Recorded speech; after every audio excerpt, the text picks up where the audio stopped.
الحمد للہ رب العالمین، الصلاۃ والسلام علی اشرف الانبیاء والمرسلین، اما بعد، فاعوذ باللہ من الشیطان اللعین الرجیم، بسم اللہ الرحمن الرحیم۔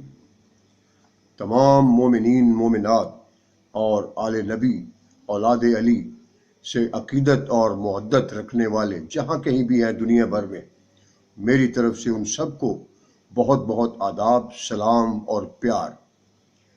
تو آج کا موضوع ہے جناب ابو الفضل العباس، مولا کائنات کے فرزند ارجمند اور دنیا کے بہادر ترین بیٹے جناب غازی باوفا ابو الفضل العباس،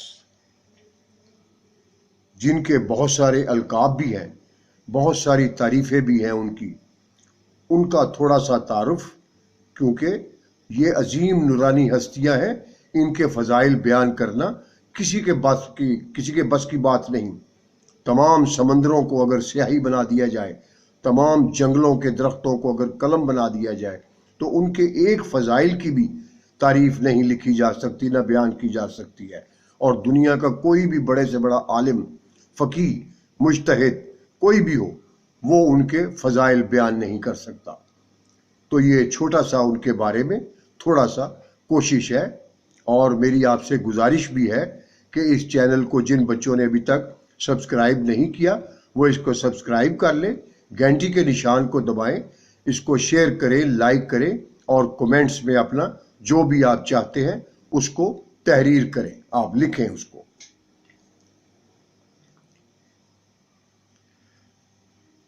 تو بسم اللہ الرحمن الرحیم۔ اور ایک اور آپ سے گزارش ہے میری کہ آپ جہاں جہاں بھی ہوں، جب بھی ان عظیم ہستیوں کے ذکر کی عبادت کا شرف حاصل کرتے ہوں، تو آپ ساتھ ساتھ کبھی کبھی ان کے ذکر میں درود و سلام پڑھتے رہا کریں۔ تو جناب ابو الفضل العباس علیہ الصلاۃ والسلام، عباس کے لفظی معنی دو ہوتے ہیں، شجاع اور بھوکا شیر۔ بنی ہاشم میں ہر جوان اپنی آپ مثال تھا۔ کوئی مورخ یہ نہیں کہہ سکتا کہ اون محمد نے کسی مقام پر گھبراہٹ یا پریشانی کا اظہار کیا ہو اور علی اکبر ثابت قدم رہے ہو۔ جو بھی اپنے قدموں پر چل کر میدان میں جا سکتا تھا، اس نے دشمن سے لوہا منوایا۔ تاریخ کربلا میں آغاز جنگ سے اختتام جنگ تک کوئی بھی ایسا نہیں ملے گا جسے دشمن نے آسانی سے شہید کر دیا ہو۔ تازہ دم دشمن نے ان سہ روزہ پیاسوں میں کسی سے بھی روبرو ہو کر لڑنے کی ہمت نہیں کی۔ میدان کربلا کی پوری جنگ میں زیادہ سے زیادہ 10-12 افراد ایسے ملیں گے جنہوں نے دو بدو لڑنے کی جرت کی، اور پھر نتیجہ وہی ہوا جو ہونا چاہیے تھا۔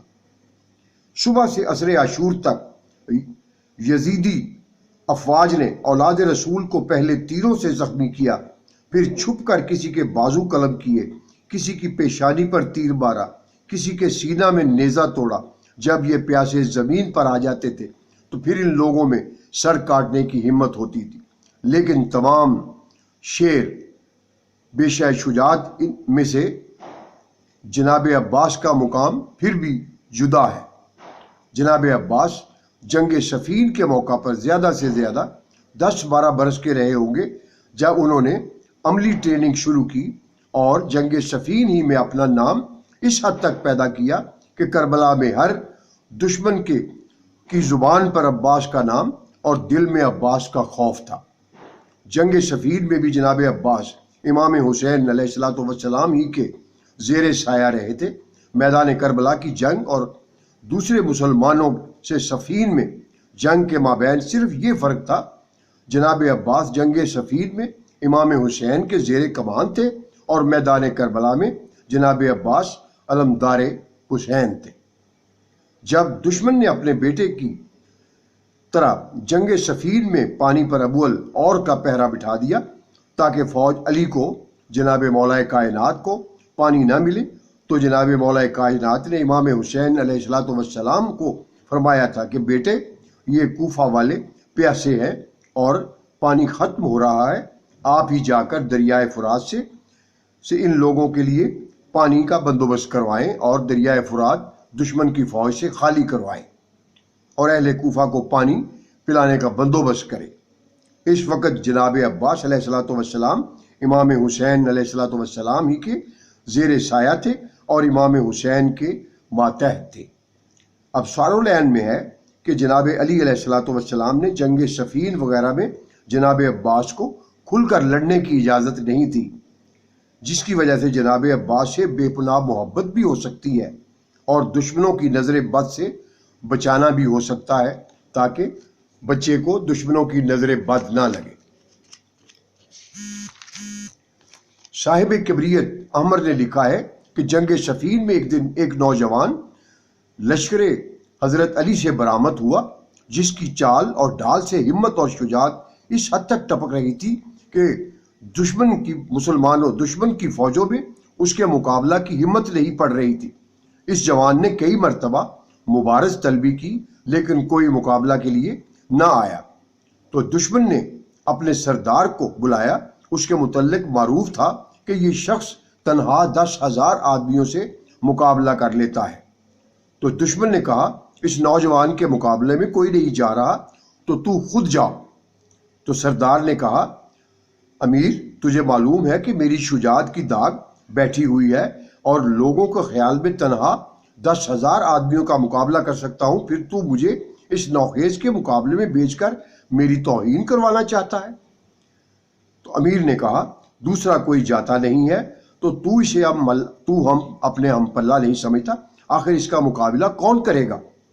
تو سردار نے کہا، میرے 7 بیٹے ہیں، اپنے سب سے چھوٹے بیٹے کو بھیج دیتا ہوں، وہی اس کا سر کاٹ کر لے آئے گا۔ تو امیر نے کہا، تو ٹھیک ہے، میرا مقصد اس جوان سے مقابلہ ہے۔ تو یہ اٹھا، اپنے خیمے میں آیا، اپنے سب سے چھوٹے بیٹے کو بلا کر اس جوان کے مقابلے میں بھیجا۔ معافی چاہتا ہوں، وہ اس کے جوان کے ہاتھوں اپنے انجام کو پہنچ گیا۔ اس نے دوسرے بیٹے کو بھیجا، اس کا بھی وہی حشر ہوا۔ اس نے تیسرے کو بھیجا، وہ بھی مارا گیا۔ پھر چوتھا پانچواں آیا، اس کے بعد چھٹا آیا، اور آخر میں 7واں۔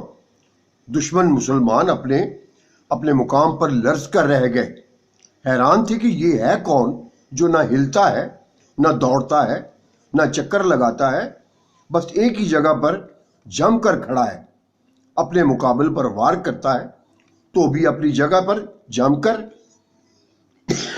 اور مقابل کو مارتا ہے تو بھی ہاتھ کے سوا پورے جسم میں حرکت تک نہیں ہوتی۔ چہم گوئیاں شروع ہو گئیں، کوئی کہتا جناب علی خود ہیں، کوئی کہتا محمد حنفیہ ہے، کسی نے کہا کوئی فرشتہ ہے، تو جتنے منہ تھے اتنی باتیں تھیں۔ بلاخر فوج کا سردار اپنے 7 بیٹوں کا انتقام لینے کے لیے خود اٹھا اور کہنے لگا کہ اے لڑکے، تو نے میرے 7 بیٹے قتل کر دیے اور تو نے ایک زخم بھی نہیں کھایا۔ اب تیری ماں کے رونے کا وقت آ گیا ہے، تجھے زندہ نہیں چھوڑوں گا۔ یہ دھاڑتا اور چنگاڑتا ہوا جوش انتقام سے اندھا ہو کر اس جوان کے مقابل ہوا۔ چند مرتبہ واروں کا تکرار ہوا۔ جناب عباس نے سر پر تلوار کا ایک وار کیا، جس سے یہ شخص گھوڑے کی زین تک، معافی چاہتا ہوں، 2 برابر حصوں میں تقسیم ہو کر آدھا اس طرف اور آدھا اس طرف ہو کر گرا۔ اپنوں نے دادے تحسین دینا ہی تھی، دشمنوں کے منہ سے بھی بے ساختہ واہ واہ نکلنے لگی۔ دشمن کی پوری فوج میں رعب اور ہیبت کا یہ عالم ہو گیا کہ ہر شخص اپنی جگہ پر بیٹھا تھر تھر کانپنے لگا۔ معافی چاہتا ہوں۔ اتنے میں جناب مولا کائنات نے پکار کر فرمایا، بیٹے اب پلٹ آؤ، مجھے ڈر ہے کہیں تمہیں نظر بد نہ لگ جائے۔ یہ سن کر جوان واپس پلٹا۔ جناب علی خود اٹھے، اس کے سر سے خود اتارا، پیشانی کا بوسہ لیا۔ اب جو لوگوں نے دیکھا تو یہ 10-12 سال کا کم سن کمرے بنی ہاشم